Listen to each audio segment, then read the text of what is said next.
Bienvenidos, estimados diplomantes de esta auditoría jurídica en el módulo 3. Ya llegamos a la fase final y último video de este módulo, habiendo tomado conocimiento en primera instancia de las definiciones de legalidad y la auditoría de legalidad de modo genérico y con pequeños énfasis en puntos específicos. Después hemos desarrollado la fase de la planificación, la fase previa y la planificación propiamente dicha. Y en el último video ya hemos desarrollado los instrumentos o papeles de trabajo de manera específica. Finalmente ingresamos ya a la aplicación de las normas de auditoría relacionadas a esta auditoría de legalidad. Debemos tener presente que ya nuestro órgano rector en materia de auditoría gubernamental ha establecido las normas de auditoría de forma general y específica a las auditorías establecidas en nuestra normativa. A este efecto, la resolución de la Contraloría General del Estado 094 de la gestión 2012 ya aprueba estas normas generales de auditoría y normas específicas que vamos a revisar para la adecuación de esta auditoría de legalidad. Cuando nos referimos a las normas generales establecidas por nuestro órgano rector, nos referimos a aquellas normas y aclaraciones que permitan asegurar la uniformidad y calidad de la auditoría gubernamental en Bolivia. La aplicación de estas normas generales debe ser desarrollada por la Contraloría General del Estado, las unidades de auditoría interna y los profesionales independientes o firmas de auditoría. Cuando se desarrollan estas actividades de auditoría en el sector público, ya podemos denominarlos como auditores gubernamentales.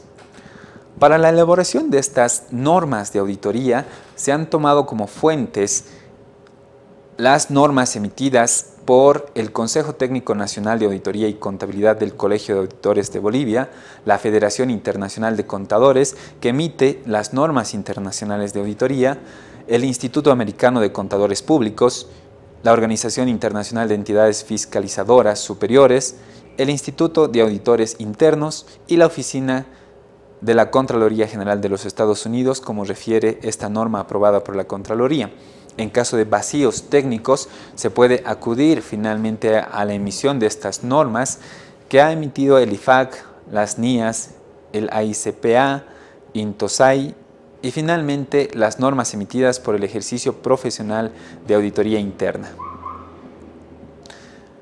Vamos a estudiar de manera genérica estas normas que pueden aplicarse a nuestra auditoría de legalidad. La primera norma aplicable sería la de competencia, referida a que el auditor gubernamental o grupo de auditores gubernamentales designados para realizar la auditoría deben tener individualmente y en conjunto respectivamente, suficiente capacidad técnica, entrenamiento y experiencia profesional para lograr los objetivos de auditoría. Esto se refiere al conocimiento y la experiencia comprobada en la especialidad a la cual vamos a auditar. La segunda norma se refiere a la independencia, que establece que los auditores gubernamentales deben estar libres de impedimentos y prejuicios que pueden comprometer su imparcialidad u objetividad. Además, deben mantener una actitud y apariencia de independencia. Esto se refiere principalmente en la formulación de las opiniones, conclusiones y recomendaciones producto de la auditoría. La declaración de independencia que realizan las unidades de auditoría interna y los profesionales auditores la realizan en cada gestión, cada 15 de febrero y al momento de asumir el cargo, o finalmente por cualquier otra situación que afecte su independencia.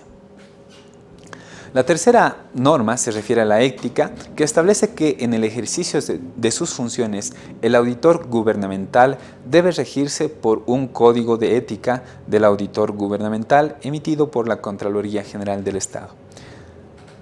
La cuarta norma se refiere a la diligencia profesional, al establecer que se debe ejercer el debido cuidado y diligencia profesional en la planificación, ejecución y comunicación de los resultados del examen, así como otras actividades que se hacen a la labor de auditoría. Esto en correspondencia al artículo 302 del Código Civil, que establece que que establece cuando la prestación consiste en el derecho de una actividad profesional, la diligencia en el cumplimiento debe valorarse con arreglo a la naturaleza de la actividad que de acuerdo al caso concreto corresponderá ejecutarse. Esto se refiere en específico a la obligación de observar las normas de auditoría gubernamental por parte de los auditores legales. La quinta norma está referida al control de calidad, que establece que las organizaciones de auditoría deben implantar un sistema interno de control de calidad. Este sistema debe estar sujeto a revisiones periódicas internas y externas. Este control de calidad se refiere al conjunto de políticas y procedimientos orientados a obtener una seguridad razonable de la adopción y cumplimiento de las normas de auditoría gubernamental, así como el cumplimiento de los objetivos de la auditoría plasmadas en la programación y los resultados comunicados oportunamente al ente sujeto a auditoría o su ente fiscalizador. También se refiere a la aplicación de los procedimientos y técnicas adecuados a una auditoría específica. También al análisis de la reducción del riesgo de error en la realización de las auditorías. La sexta norma está orientada al ordenamiento jurídico administrativo y otras normas legales aplicables y obligaciones contractuales. Señalar que el auditor gubernamental debe obtener una seguridad razonable sobre el cumplimiento del ordenamiento jurídico administrativo y otras normas legales aplicables y obligaciones contractuales que resulten significativas para el logro de los objetivos de la auditoría. Esta norma se refiere a la obligación que tiene el auditor de conocer el ordenamiento jurídico del sujeto auditado o finalmente del objeto de la auditoría. También se concreta en la identificación de posibles incumplimientos o riesgos de incumplimientos del ordenamiento jurídico. La norma séptima se refiere al relevamiento de información, al establecer que las organizaciones de auditoría deben realizar relevamiento de información a efectos de determinar la inclusión de auditorías en el programa de operaciones anual o la auditabilidad según corresponda. Cabe establecer que el concepto de auditabilidad es la condición que debe reunir el sujeto y el objeto de la auditoría para poder ser auditado. En caso de las auditorías gubernamentales, se refiere a la predisposición de la máxima autoridad ejecutiva de auditar un proyecto, un programa, una actividad o procedimiento en específico, y la segunda parte de esta auditabilidad se refiere a la existencia de información y documentación que viabilice la realización de la auditoría. También definimos al relevamiento como la recopilación y evaluación de la información a efectos de la auditoría. La octava norma se refiere a la ejecución, al establecer que cualquiera sea el objeto del examen y tipo de auditoría a ejecutarse, la misma debe ser planificada y supervisada. Además, estará acompañada de evidencia y sus resultados deben ser comunicados en forma escrita.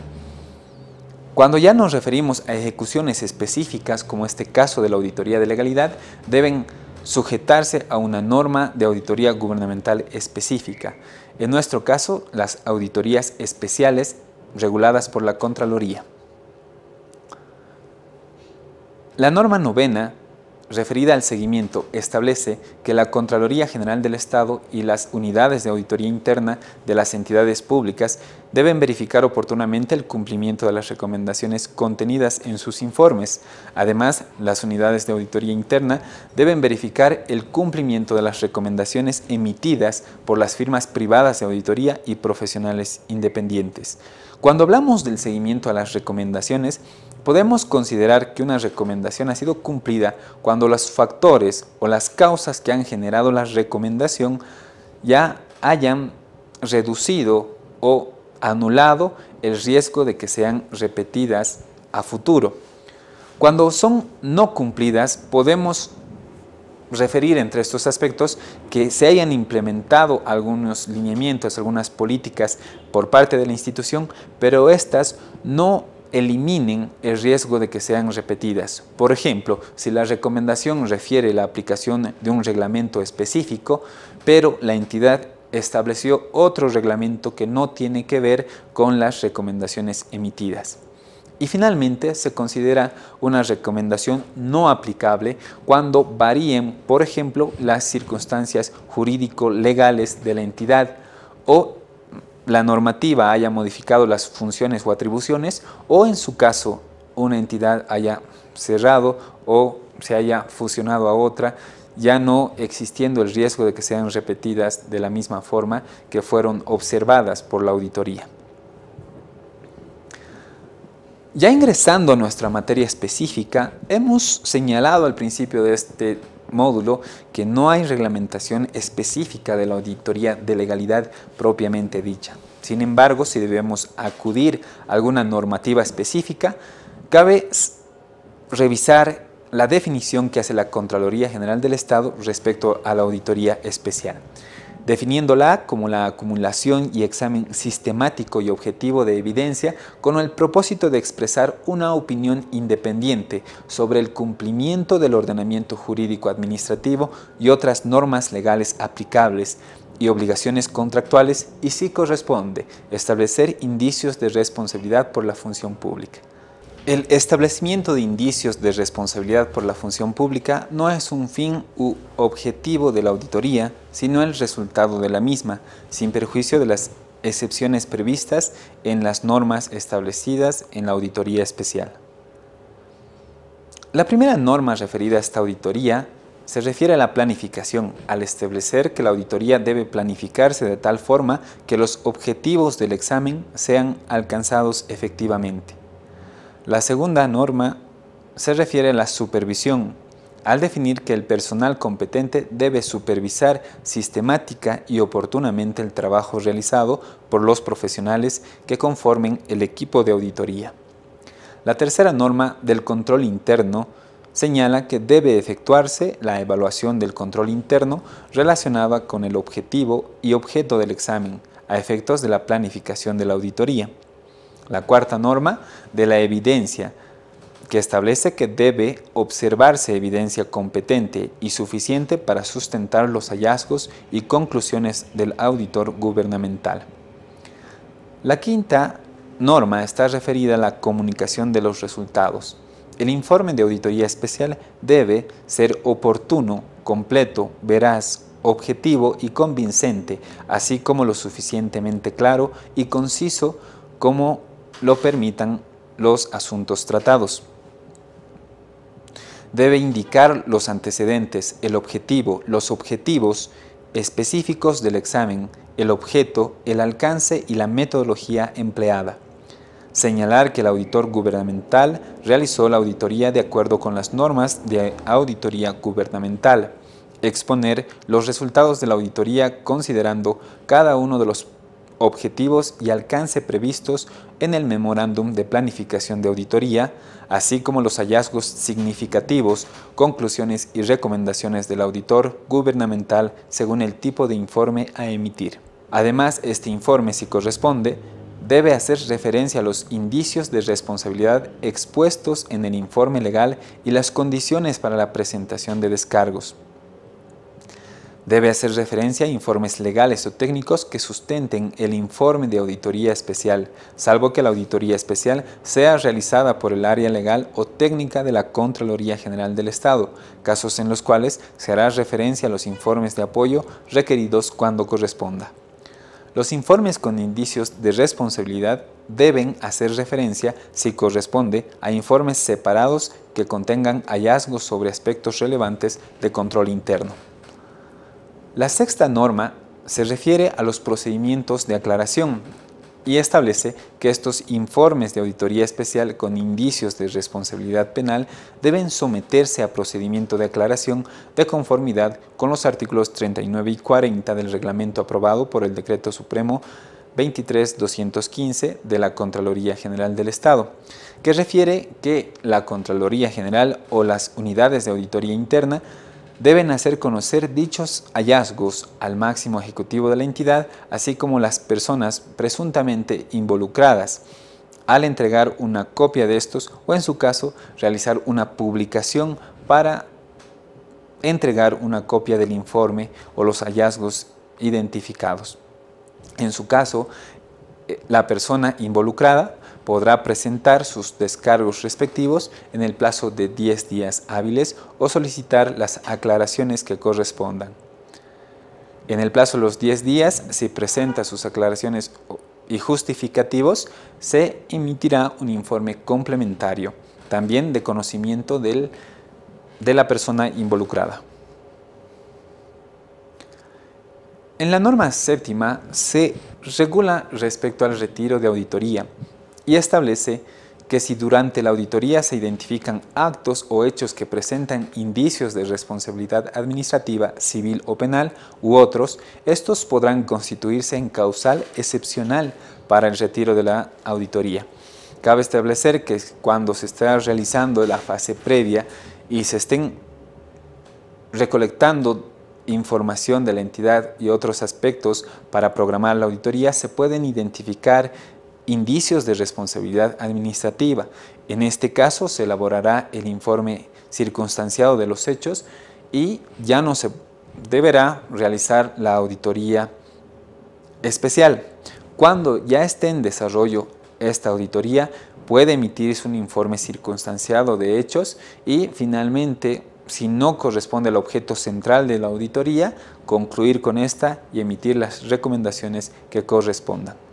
La octava norma de la auditoría especial está referida a la ejecución, al establecer que cualquiera sea el objeto del examen y tipo de auditoría a ejecutarse, la misma debe ser planificada y supervisada, estará acompañada de evidencia y sus resultados deben ser comunicados de forma escrita.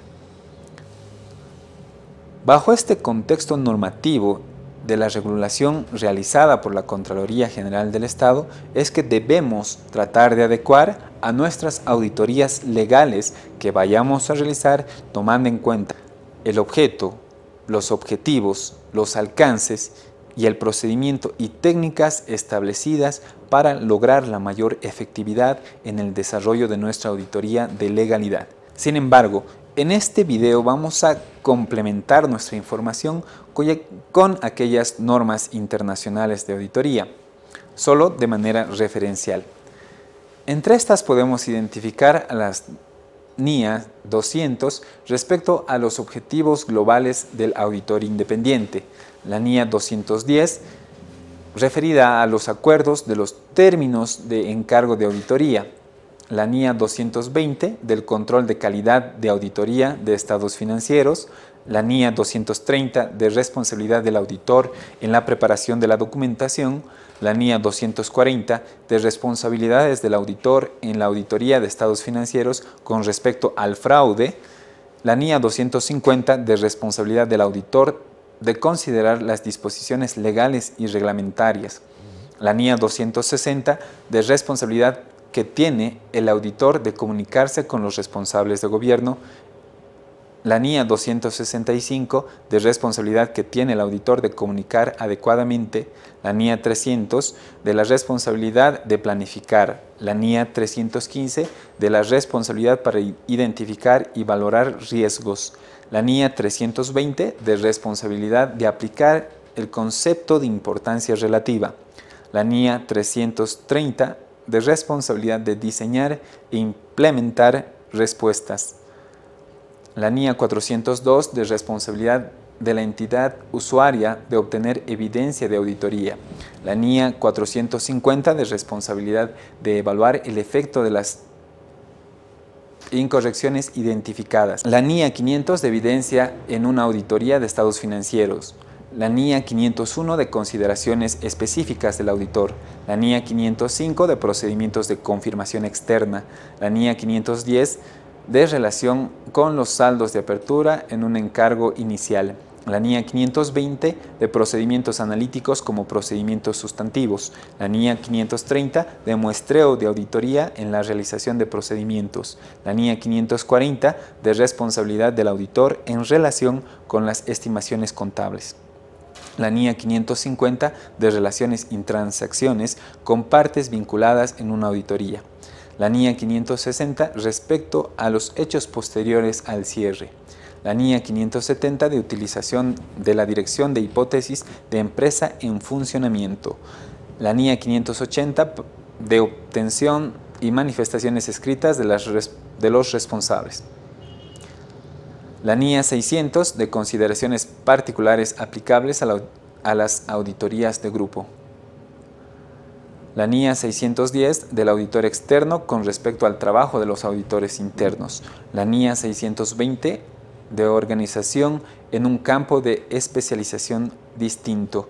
La NIA 700 de formarse una opinión sobre los estados financieros. La NIA 705 para emitir un informe adecuado. La NIA 706 de comunicaciones adicionales. La NIA 710 con relación con la información comparativa. La NIA 720 de información incluida en documentos que contienen estados financieros auditados.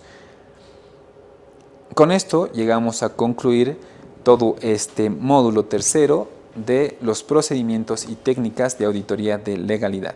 Hasta la próxima.